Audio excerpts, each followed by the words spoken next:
ఐటీలో ఎంట్రీ కావాలా? Trainee software engineer గా అజా కోడింగ్ ట్యూటర్ లో 2 వీక్స్ ట్రయల్ పీరియడ్ లో వెంటనే చేరండి.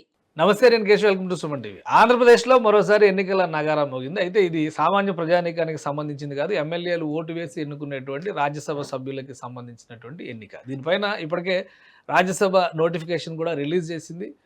ఆంధ్రప్రదేశ్లో 3 స్థానాలు ఖాళీ అయ్యాయి వైసీపీకి చెందినటువంటి రాజ్యసభ సభ్యుల రాజీనామాలతో. అయితే కూటమి ప్రభుత్వంలో ఇప్పుడు అవకాశం ఎక్కువగా ఉంది కాబట్టి 3 పార్టీలు ఏ విధంగా పంచుకుంటాయి, ఎవరెవరు అభ్యర్థులుగా మారే అవకాశం ఉంది, ఈ అంశాన్ని విశ్లేషించే ప్రయత్నం చేద్దాం. మనతో పాటు చంద్ర శ్రీనివాస్ గారు, పొలిటికల్ అనలిస్ట్ ఉన్నారు. చంద్ర శ్రీనివాస్ గారు నమస్కారం. నమస్కారం. రాజ్యసభ సీట్ చాలా రోజుల నుంచి పెండింగ్లో ఉంది. యాక్చువల్గా అయితే వాళ్ళు రాజీనామాలు చేసి కూడా 2.5 నెలలు అవుతుంది. ఈ పాటికే నోటిఫికేషన్ ఇస్తారు అనుకున్నారు. సో ఫైనల్గా ఈ సెషన్లో రాజ్యసభ చైర్మన్ వాళ్ళ రాజీనామాలను ఆమోదించారు.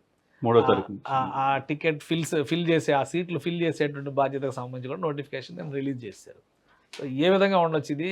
ఏ పార్టీలు రావచ్చు? అసలు విపక్షానికి ఏమైనా అవకాశం ఉంది? ఎందుకంటే రాజ్యసభలో ఇప్పుడు ఏ పార్టీకి అక్కడ రిప్రజెంటేషన్ లేదు, ఒక వైసీపీకి తప్పితే. మొత్తం 11 స్థానాలు ఉన్నాయి, అందులో 3 ఇప్పుడు ఖాళీ అయినాయి. ఎవరెవరికి అవకాశం ఉండొచ్చు? డెఫినెట్గా అండి. ఏమంటే ఇక వైసీపీకి అవకాశం లేనట్టే.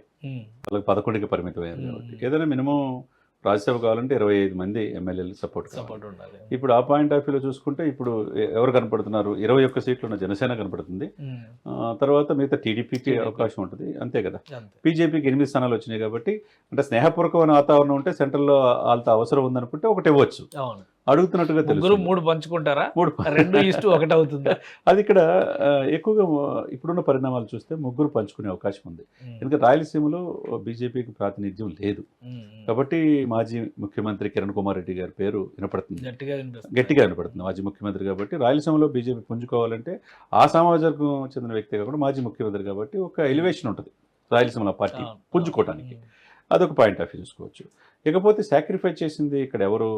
బీజేపీ. అదే బీజేపీ కోసం అనకాపల్లి సీఎం రమేష్ కోసం నాగబాబు గారు సాక్రిఫైస్ చేశారు. లాస్ట్ మినిట్ లో వదులుకున్నారు కాబట్టి ప్రచారానికి కూడా ప్లానింగ్ చేసుకుని వదులుకున్నారు. డెఫినెట్గా ఇప్పుడు ఖాళీలు 3 అయితే అండి, బేదా మస్తాన్ కావచ్చు, తర్వాత ఆర్ కృష్ణయ్య గారు కావచ్చు, లేకపోతే మోపిదేవ్ రామరావు కావచ్చు. ఈ 3 కూడా ఇప్పుడు కంప్లీట్గా బయటకు వచ్చినట్టే. ఈ ప్లేస్లో భర్తీ చేయాలంటే ఒక ఆహ్లాదకరమైన వాతావరణంలో వీళ్ళంతా కూటమే కాబట్టి ఇరువురు ఇచ్చిపుచ్చుకోవచ్చు. ఆ పాయింట్ ఆఫ్ వ్యూ పూర్తి సపోర్ట్ వీళ్ళకే ఉంటుంది కాబట్టి ఈ నాగబాబు గారు డెఫినెట్గా జనసేన ఆ యొక్క ఇది ఎప్పుడైతే ఆయన సాక్రిఫైస్ చేశాడో సీఎం రమేష్ కోసం, ఆ రోజే చంద్రబాబు నాయుడు గారు, పవన్ గారు, బీజేపీ పురంధేశ్వరి వీళ్ళంతా మాట్లాడుకొని రేపు రాజ్యసభకి నాగబాబు గారు పంపించాలి అనేది వాళ్ళ మధ్య డిస్కషన్ జరిగినట్టు తెలుసు. ఒకవేళ జనసేనకి టికెట్ ఇస్తే రాజ్యసభ, లోక్సభ, అసెంబ్లీ, శాసన మండలి 4 చోట్ల జనసేన రిప్రజెంటేషన్ వచ్చినట్టు. అంతే కదా, ఒక్క సీట్ అనుకున్నది ఇప్పుడు 4 చోట్ల ఉంటుంది, డెఫినెట్గా ఉంటుంది. అంతే, కరెక్టే మీరు చెప్పింది. కాబట్టి అన్నింటిలో కూడా స్థానం వచ్చే అవకాశం ఉంది. ఎందుకంటే సాక్రిఫైస్ చేసి 21 సీట్లకి పరిమితమయ్యారు. ఎంపీ సీట్లు 3 అనుకుని వదులుకున్నారు, 2 సీట్లకే వచ్చినాయి కాబట్టి ఆ ఒక్క సీటు బలం అనేది రాజ్యసభలో ఉండాలని అనుకుంటారు కదా.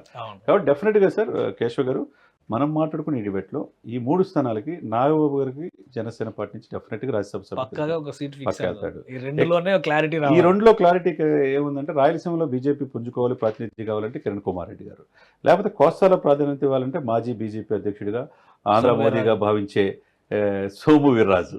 అంటే నాగబాబు గారికి ఇస్తే సామాజిక వర్గాల ఈక్వేషన్ లో మళ్ళీ సోము వీర్రాజు గారికి ఇవ్వడం కష్టమేమో. పార్టీల ఈక్వేషన్ లో సెట్ అవ్వచ్చు, అది చూడాలి.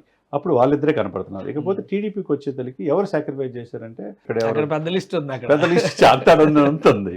దేవిని ఎక్స్పెక్ట్ చేయొచ్చు, లేకపోతే ప్రముఖ పారిశ్రామికవేత్తలు ఎవరు ఊహించిన వాళ్ళు కూడా బయటకు వస్తారు. గల్లా జయదేవ్ గారు అసలు ఆయన లాస్ట్ దెబ్బకి పారిపోయి రాజకీయాలు వద్దనుకున్నాడు. ఆ ప్లేస్ ని పెమ్మసాని గారు అద్భుతమైన అవకాశంగా మరల్చుకొని సెంట్రల్ మినిస్టర్ అయ్యాడు. కాబట్టి ఇప్పుడు ఆయన కూడా ఇప్పుడు రాజకీయాలు అంటే ప్రభుత్వాలు మారినాయి కాబట్టి సెంట్రల్ లో కూడా అదిగా ఉన్నారు కాబట్టి రాజ్యసభ ఎక్స్పెక్టేషన్ లో ఉండొచ్చు. ఏదేమైనా కానండి, ఇంకా సీనియర్లు చాలా మంది ఉన్నారు. ఎందుకంటే లాస్ట్ టైం కనకమేడల రవీంద్రబాబు ఆయన చాలా వర్క్ చేశారు. చంద్రబాబు నాయుడు అరెస్ట్ అయినప్పుడు ఢిల్లీలో ఆయన నెట్వర్కింగ్ అంతా ఆయన పని, లోకేష్ బాబు గారు తీసుకెళ్లి అంతా కూడా చేశారు. ఇట్లాంటి వాళ్ళు చాలా మంది ఉన్నారు. కాకపోతే లాస్ట్ మినిట్ వరకు చంద్రబాబు నాయుడు గారు మనసులో ఎవరుంటారో ఎవరు చెప్పలేరు. ఆయన వ్యూహాలకి పొదులు పెట్టి ఇచ్చేసే అవకాశం ఉంది. ఏదైనా కానీ ఇప్పుడున్న ఈ 3 స్థానాలు వీళ్ళే కాదు, ఈ 3 స్థానాలు అనుకోకుండా వచ్చినాయి కాబట్టి ఈ ముగ్గురు ఇచ్చిపుచ్చుకునే వ్యూహం ప్రకారం వచ్చినాయి. వ్యూహం ప్రకారం ఎందుకంటే అదేలే. మొత్తం ఖాళీ చేయించాలి రాజ్యసభ అని అనుకున్నారు. ఆ, సో వీళ్ళు మళ్ళీ ఏ విధంగా రీఎంట్రీ ఇవ్వాలనే దాని మీద వీళ్ళు వర్కౌట్ అంతే అంతే. అదేవిధంగా మోపిదేవి గారు రాజీనామా విషయంలో తెరవెరుకున్న లోకేష్ గారికి అత్యంత సన్నిహితుడు సామా సతీష్ అని ఒక పేరు వినపడుతుంది. ఆయన కూడా ఆ రేస్లో ఉన్నట్టుగా వినపడుతుంది. ఓకే. ఏదేమైనా కానీ ముగ్గురు 3 పార్టీలు 3 తలొకటి 3 ఇచ్చుకొని స్నేహపూర్వక వాతావరణంలో ముందుకెళ్ళే అయితే అవకాశం. 3 లేదా 2:1 అంతే. ఆ విధంగా వెళ్తారు. ఏదైనా కానీ జనసేనకి పక్క, జనసేన ఫిక్స్. జనసేన పక్క. జనసేన కనుక అడుగు పెడితే 4 సభల్లోనూ 4 సభల ప్రాతినిధ్యం నిరూపించుకునే అవకాశం స్పష్టంగా కనపడుతుంది. Right right. థ్యాంక్ యూ వచ్చింది శ్రీనివాస్ గారు. ఇది ఆంధ్రప్రదేశ్లో ఏర్పడినటువంటి రాజ్యసభ ఖాళీల పైన 3 పార్టీల కూటమి కసరత్తు చేస్తుంది. వీలైతే 3 పార్టీలు 3 సీట్లు పంచుకునే అవకాశం ఉంది. అలానే 2 ఏళ్లలోనే ఖాళీ అయ్యేటువంటి అవకాశాలు ఉన్నాయి మరికొన్ని సీట్లు కాబట్టి దాన్ని దృష్టిలో పెట్టుకుని ఏ విధంగా షేర్ చేసుకుంటారనేది చూడాలి. అభ్యర్థులు ఎవరనే దానిపైన ఇప్పటికే తర్జన భర్జనలు మొదలైనవి. రాబోయే రోజుల్లో 4 సభల్లోనూ జనసేన పార్టీ ప్రాతినిధ్యం ఇవ్వడానికి అవకాశాలు పుష్కలంగా ఉన్నాయని చంద్ర శ్రీనివాస్ గారు విశ్లేషిస్తున్నారు. ఇది స్పెషల్ డిస్కషన్. Keep watching.